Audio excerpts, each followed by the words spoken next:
दोस्तों नमस्कार, आपका स्वागत है एक बार फिर से फिश फार्मिंग यूट्यूब चैनल पे। दोस्तों आज के इस वीडियो में हम बात करेंगे कि 600 स्क्वायर फीट के तालाब में यानी कि 30 फीट लंबा और 20 फीट चौड़ा तालाब में, इतना छोटा तालाब में हम मछली पालन कैसे करें।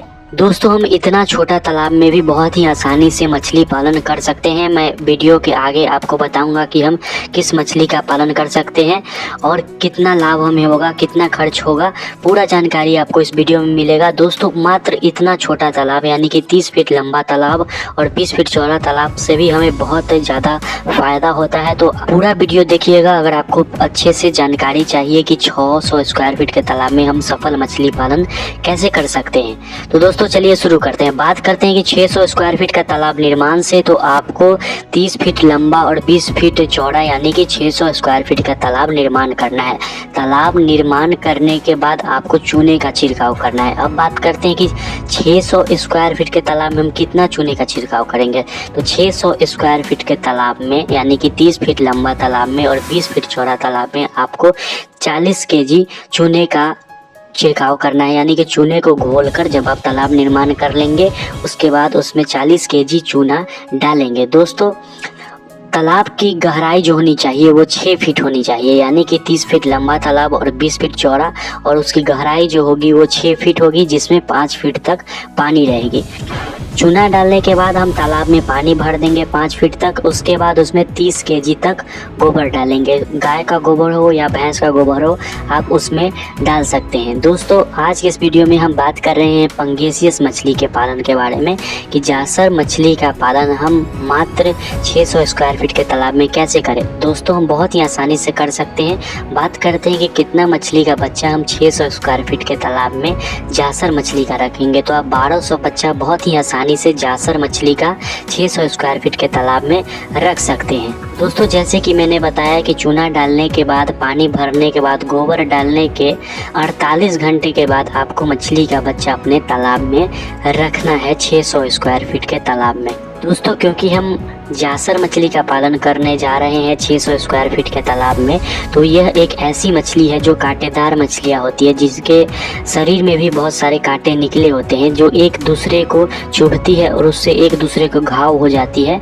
तो जब हम कहीं दूर से लाते हैं इन मछलियों को तो एक दूसरे से टकरा कर इन्हें घाव लग जाता है। तो हमें करना है कि तालाब में रखने से पहले 5 घंटे पहले, 6 घंटे पहले हमें इन्हें पोटेशियम परमैंगनेट के घोल में नहला देना है अच्छे से, जिनसे इनमें कोई भी संक्रमण अगर होगी, कोई भी रोग होगी या जहां से ये आई है वहां कोई संक्रमण रहा होगा तो ये पूरी बीमारी इसकी ठीक हो जाएगी। पोटेशियम परमैंगनेट के घोल से 200 ग्राम के घोल से हम इन्हें नहला सकते हैं, जिससे इनमें होने वाली सभी संक्रमण दूर हो जाएगी।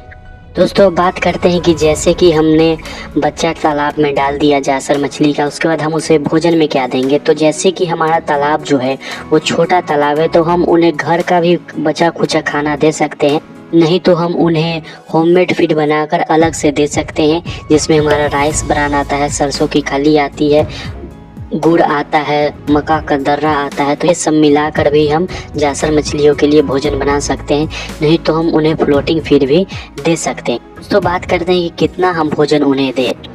दोस्तों अगर हम घरेलू भोजन देते हैं, होममेड भोजन बना कर देते हैं तो 20 kg के आसपास हमें, जब बच्चा उंगली के साइज का हो तो उस हिसाब से हम 20 kg दे सकते हैं। जैसे जैसे बच्चा बढ़ता जाएगा वैसे वैसे हम भोजन की मात्रा बढ़ाते जाएंगे। तो जैसे कि छोटा सा तालाब होता है तो उसमें ऑक्सीजन की भी प्रॉब्लम आती है, लेकिन पंगेसियस मछली जो है उसे ऑक्सीजन की, घुलित ऑक्सीजन की बहुत ज़्यादा ज़रूरत नहीं होती है, वो ऊपर आकर हमेशा सांस लेती है।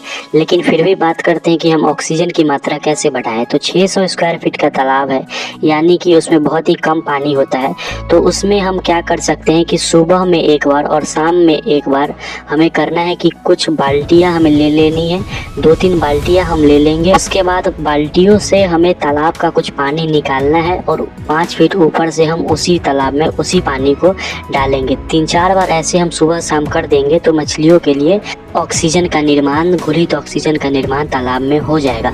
तो अब बात करते हैं कि हमें इन सभी चीज़ों को करने में खर्च कितना आएगा, यानी कि मछली का बच्चा, फिर से मछलियों को भोजन में खर्च कितना आएगा और हमें अंत में मुनाफा कितना होगा 600 स्क्वायर फीट के तालाब में, यानी कि 30 फीट लंबा तालाब और 20 फीट चौड़ा तालाब में मुनाफा हमें कितना होगा।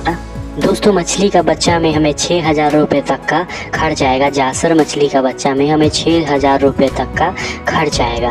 दोस्तों बात करते हैं कि तैयार कितने दिनों में ये सब हो जाएगी, तो 4 से 5 महीने 6 महीने में अगर हम अच्छे से भोजन खिलाते हैं तो ये सभी मछलियाँ 600 ग्राम से लेकर 800 ग्राम तक बहुत ही आसानी से हो जाएगी।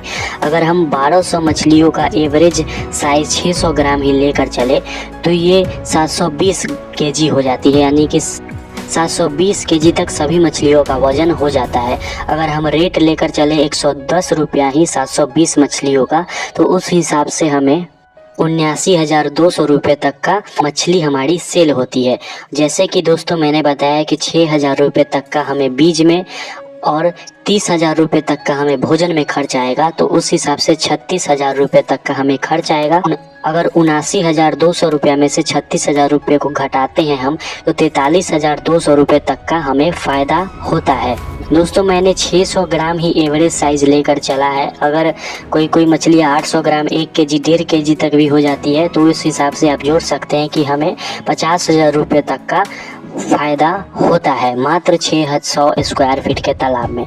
दोस्तों जैसे कि मैंने बताया है कि 4 महीने से लेकर 6 महीने के अंदर में मछलियाँ तैयार हो जाती है, तो आप साल में 2 बार इसका कल्चर ले सकते हैं। दोस्तों अधिक फ़ायदा के लिए आपको 2 से 3 ऐसे तालाब रखने होंगे, जिनसे आपको बहुत ही ज़्यादा पंगेसियस मछली पालन में फ़ायदा होगा मात्र 600 स्क्वायर फीट के तालाब में। तो दोस्तों आशा करता हूँ एक छोटी सी जानकारी थी आपको अच्छी लगी होगी।